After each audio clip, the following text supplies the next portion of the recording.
Buenas tardes, mi nombre es Sebastián Taborda Castaño, estudiante de Derecho de la Corporación Universitaria Americana, cuarto semestre.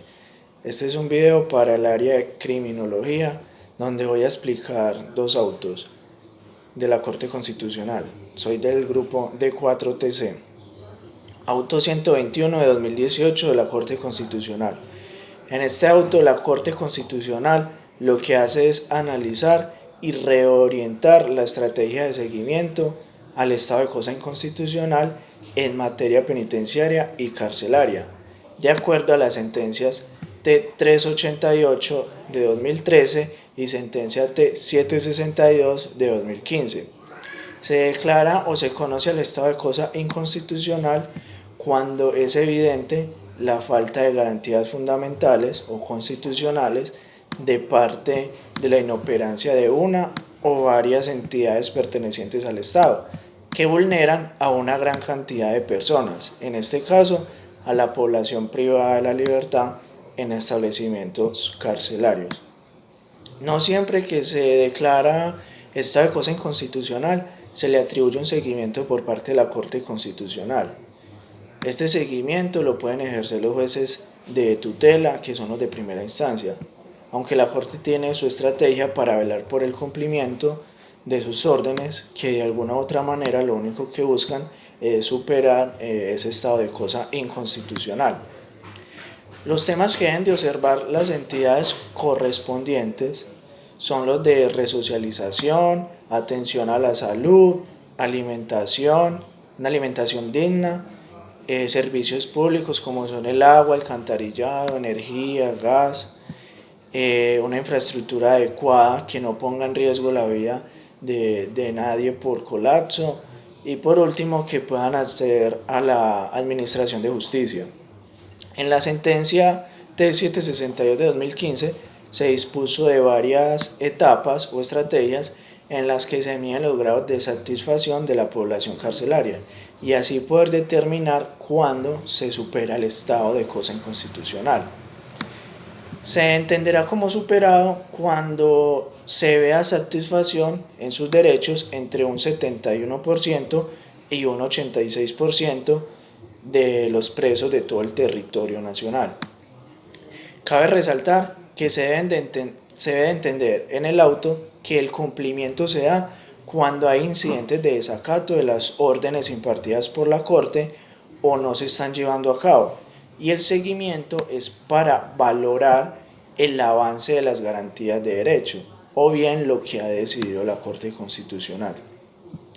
Es claro precisar que esta población está a cargo del Estado, su custodia y bienestar, y por lo tanto es de total responsabilidad velar y garantizar sus derechos y un trato digno como personas. La Corte delegó a la Defensoría del Pueblo, la Procuraduría General de la Nación y la Contraloría General de la República para ejercer el ejercicio de cumplimiento. Por su parte, cada entidad se pronunció y básicamente se evidencia que hay una dilatación por parte del IMPEC a no dejar ingresar a los funcionarios a los establecimientos solicitando un permiso previo, lo cual no es necesario. Por otra parte, estas entidades también manifiestan que carecen de recursos y personal para ejercer ese control de cumplimiento en todo el territorio nacional. La sentencia T762 de 2015 dispuso la necesidad de articularse con la academia y con organizaciones nacionales e internacionales dedicadas a la defensa de los derechos de las personas privadas de la libertad. Abro comillas. Lo anterior con el fin de que ejerzan una labor de acompañamiento en el proceso de verificación de avances, retrocesos y dificultades en la situación carcelaria del país. Cierro comillas. La Corte Constitucional resuelve este auto en 18 numerales, en los cuales incluyen modificaciones, reorientaciones, órdenes, invitaciones, conceden y rechazan algunas cosas. La Corte resolvió lo siguiente: reorientar el seguimiento a la estrategia de superación del estado de cosa inconstitucional a partir de, primero, los roles de las entidades a cargo y segundo, los mínimos constitucionales. En sus órdenes, la Corte establece al Gobierno Nacional, al Ministerio de Justicia y Derecho, a la Defensoría del Pueblo, a la Procuraduría General de la Nación y a la Contraloría de la República que se les debe informar el seguimiento de manera individual. Asimismo, informar sobre el manual técnico con las normas de la privación de la libertad y que todos estos informes se tendrán que publicar también en la página web www.politicacriminal.gov.co. También la Corte ordena modificar las condiciones de reporte de información establecidas en las sentencias de tutela 762 de 2015 y 388 de 2013. Invitó a las facultades de Derecho del país, a través de la Asociación Colombiana de Facultades de Derecho, a intervenir de manera activa en el proceso de seguimiento a este estado de cosa inconstitucional. Invitó también a través del Departamento Administrativo de Ciencia, Tecnología e Innovación, Colciencias, a los distintos grupos de investigación que se ocupen de temas relacionados con el derecho penal, la política criminal, el sistema penitenciario y carcelario y sobre criminología, a intervenir de manera activa también en el proceso de seguimiento. Concedió el plazo adicional de 6 meses solicitado y sustentado por el INPE, conforme el cual le da el término para dar cumplimiento al numeral 20 de la orden 22ª de la sentencia de tutela 762 de 2015. Y por último, rechaza la objeción semántica presentada por el INPE. Este fue el auto 121 de 2018 de la Corte Constitucional. Ahora pasaré a explicarles el auto 110 de 2019. Al igual que el auto anterior, la Corte en sus facultades legales con competencia constitucional hace seguimiento a las sentencias que también se expusieron en el auto 121 de 2018. Sentencias de tutela, las que ya dijimos, 388 de 2013 y 762 de 2015. En este documento es un documento realizado por la directora de la Regional Nordeste del INPE, que presentó a la Corte, donde solicita información frente a varios fallos de tutela que se contradicen entre sí, por lo que dificulta la gestión en esta parte del país.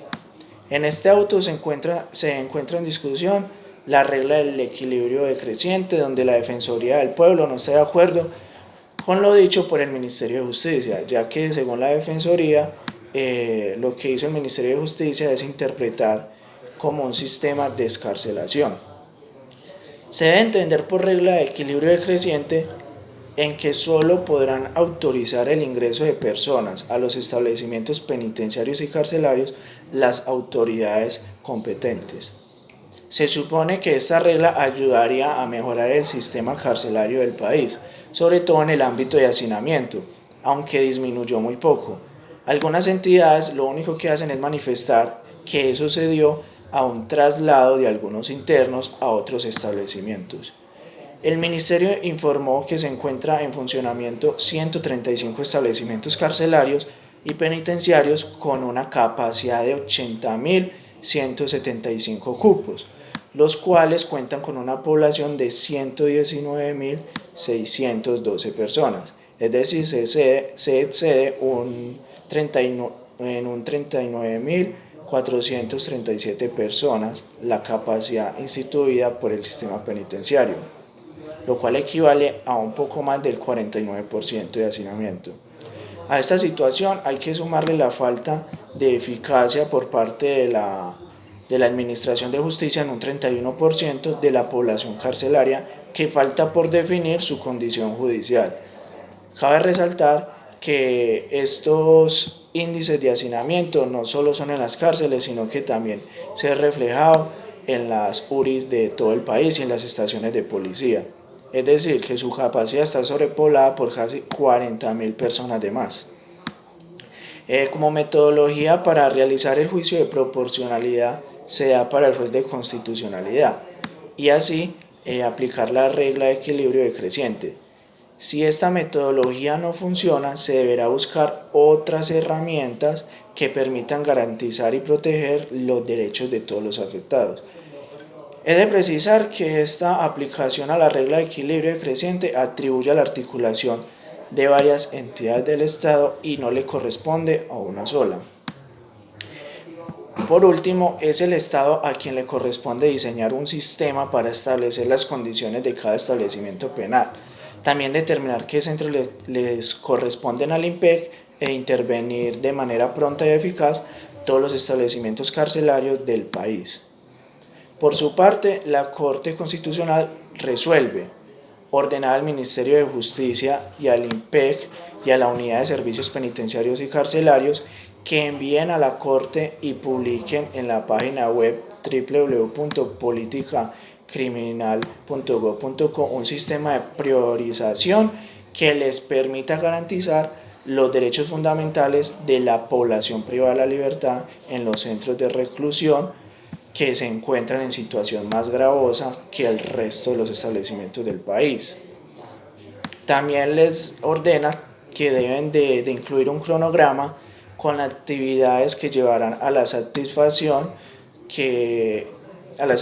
progresiva de todos los derechos fundamentales en cada nivel o categoría del sistema de priorización, y también deben de tener en cuenta un presupuesto destinado para la ejecución del plan de contingencia sobre los centros penitenciarios a nivel de categoría del sistema de priorización.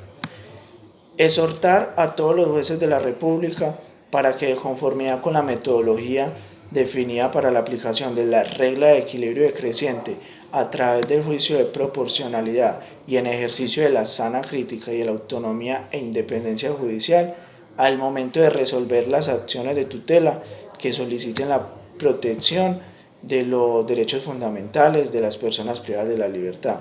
En aquellos casos en los que se considere la aplicación de la regla de equilibrio decreciente, evalúen si tal medida es aplicable o si debe continuar en los casos que ya se aplica anteriormente. Exhortar al INPEC para que promueva la articulación interinstitucional entre las direcciones regionales de esa entidad, las direcciones de los establecimientos de reclusión a su cargo, la Defensoría del Pueblo y las autoridades judiciales y policiales que participan en la fase terciaria de la política criminal, y de esta manera que se garantice la información actualizada acerca de la disponibilidad semanal de cupos carcelarios en los establecimientos que cuentan con orden de aplicación de la regla de equilibrio decreciente. Y por último, informar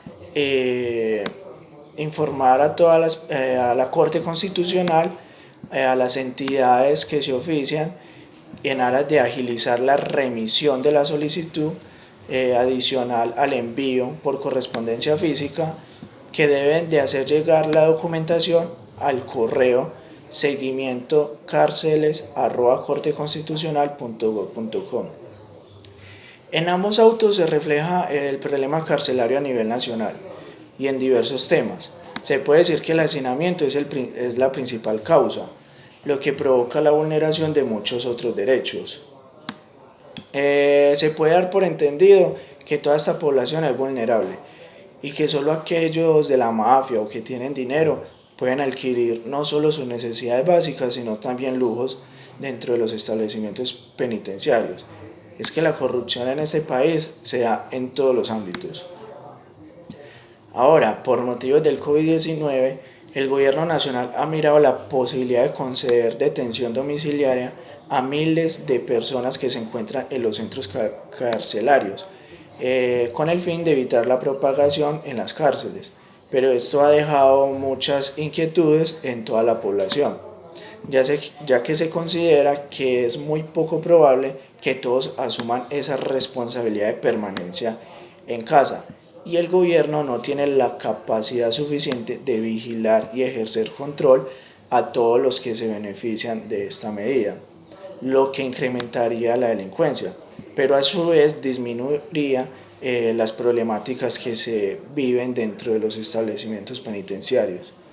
No se sabe con certeza qué es mejor. Todo tiene sus desventajas y sus ventajas. Muchas gracias.